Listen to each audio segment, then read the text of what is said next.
स्वाभाविक सी है, क्योंकि 2024 के चुनाव का सत्तारूढ़ दल का नारा ही यही है कि पूरी दुनिया में डंका बज रहा है, हम विश्व गुरु बन चुके हैं।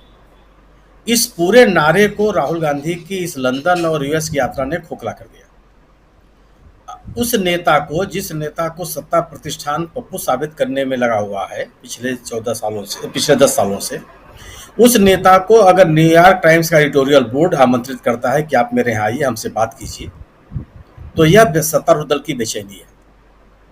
अगर यूएस का जो जनमत को प्रभावित करने वाले बुद्धिजीवियों का समूह उनको रूजवेल्ट हाउस में बुलाता है और उनसे सवाल जवाब करता है, बड़ी संख्या में लोग वहाँ उपस्थित होते हैं, जिसका वीडियो भी उपलब्ध नहीं है। लोगों ने कहा कि नहीं, हमको इत्मीनान से बात करने के लिए आवश्यक है कि उसको सार्वजनिक न किया जाए। तो यह सत्तारूढ़ दल की बेचैनी समझ में आती है। जिन सार्वजनिक समारोहों के अलावा अगर हडसन स्कूल में भी अगर राहुल गांधी को बुलाया जाता, वहाँ पे बड़े पैमाने पर यूएस के बुद्धिजीवी मौजूद होते हैं, उनको सुनते हैं, उनसे सवाल जवाब करते हैं और अपने आप को ये कहते हैं कि एक सार्थक सवाल जवाब उनके साथ हुआ है, तो यह उत्तर देश में सत्तारूढ़ दल की बेचैनी समझ में आती है।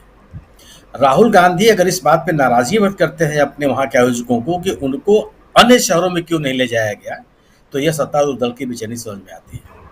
जिस तरह का समर्थन, जिस तरीके से लोग राहुल गांधी को सुनने के लिए, यूएस का जो समाज है वह इस तरह का लोग नहीं है जो आप उनको डिनर पे आमंत्रित कर ले और सब काम काज छोड़ करके आपको सुनने के लिए चले आएंगे। उनको लगता है कि हम जहाँ जा रहे हैं वहाँ जाना चाहिए या नहीं जाना चाहिए, हम जहाँ जाएंगे, जिस व्यक्ति से हम बात करने जा रहे हैं वह हमारे लिए वर्थ है या नहीं है, यह उनके सामने बड़ा कंसिडरेशन होता है। और ऐसे कंसिडरेशन में इस विचारधारा के लोग, इस तरह का जीवन जीने वाले लोग अगर बड़ी तादाद में अपनी पहचान को सार्वजनिक न करने के स्थिति में भी रह करके अगर वह बड़ी संख्या में राहुल गांधी को सुनने के लिए आते हैं, तो यह सत्तारूढ़ दल की बेचैनी समझ में आती है। राहुल गांधी ने अपनी बातों को लगातार रखा। तो भारत एक वाइब्रेंट डेमोक्रेसी है, इसमें कोई बहस थोड़े है, लेकिन सवाल इस बात के लिए कि वाइब्रेंट डेमोक्रेसी बनी रहे। राहुल गांधी और राहुल गांधी जैसे तमाम राजनीतिक दलों, उस देश के बुद्धिजीवियों की चिंता यह है कि जिस लोकतंत्र के लिए हमारे राष्ट्र के नायकों ने संघर्ष किया, इतना बड़ा संविधान हमको तैयार किया, संविधान तैयार करके दिया, अगर वहां पे बहस ये चलने लगेगी कि हमको हमारे अंदर दायित्व बोध बनाए रखने के लिए हमको सिंगुल की जरूरत है, तो ये सवाल पैदा होगा कि वाइब्रेंट डेमोक्रेसी बनी रहेगी कि नहीं बनी रहेगी।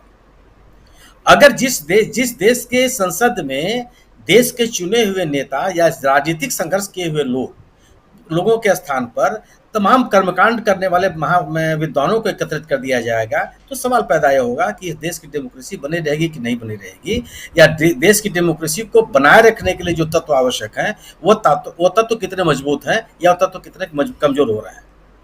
अगर इस देश की नवनिर्मित संसद भवन के उद्घाटन के मौके पर विपक्षी दल मौजूद नहीं होंगे, संवैधानिक पदाधिकारी मौजूद नहीं होंगे, तो ये सवाल पैदा होगा कि जो वाइब्रेंट डेमोक्रेसी हमारे देश की है वो सुरक्षित रहेगी कि नहीं रहेगी। चिंता सबकी है।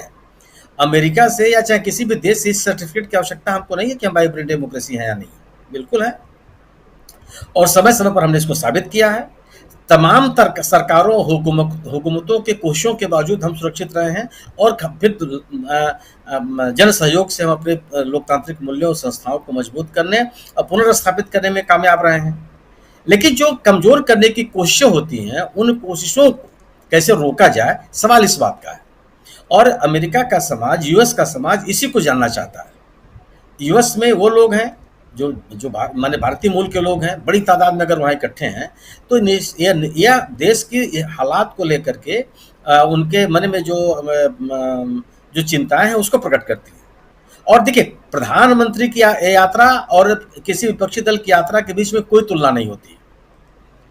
जो सरकार की प्रधानमंत्री की यात्राएं होती है विदेशों में, उसकी व्यवस्थाएं संस्थागत तरीके से होती है। भारत की सरकार उन यात्राओं का आयोजन करती है। जो भारत का कूटनीतिक समूह वहां पे मौजूद है उनका आयोजन करता है, और उस देश में, संबंधित देश में रहने वाले भारतीय मूल के लोग जो या भारतीय मूल के लोग हैं, वहां रह रहे हैं, काम धाम कर रहे हैं, उनका नियमित संपर्क रहता है दूतावासों से।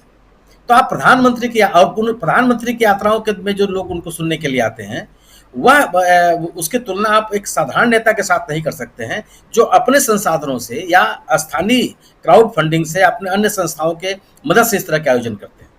क्योंकि जो लोग सुनने के लिए आते हैं उनको, या सुनने आना चाहते हैं, उनके ऊपर कोई दबाव नहीं है। अगर वो नहीं सुनने के लिए आएंगे तो आप उनका कुछ बना बिगाड़ नहीं सकते।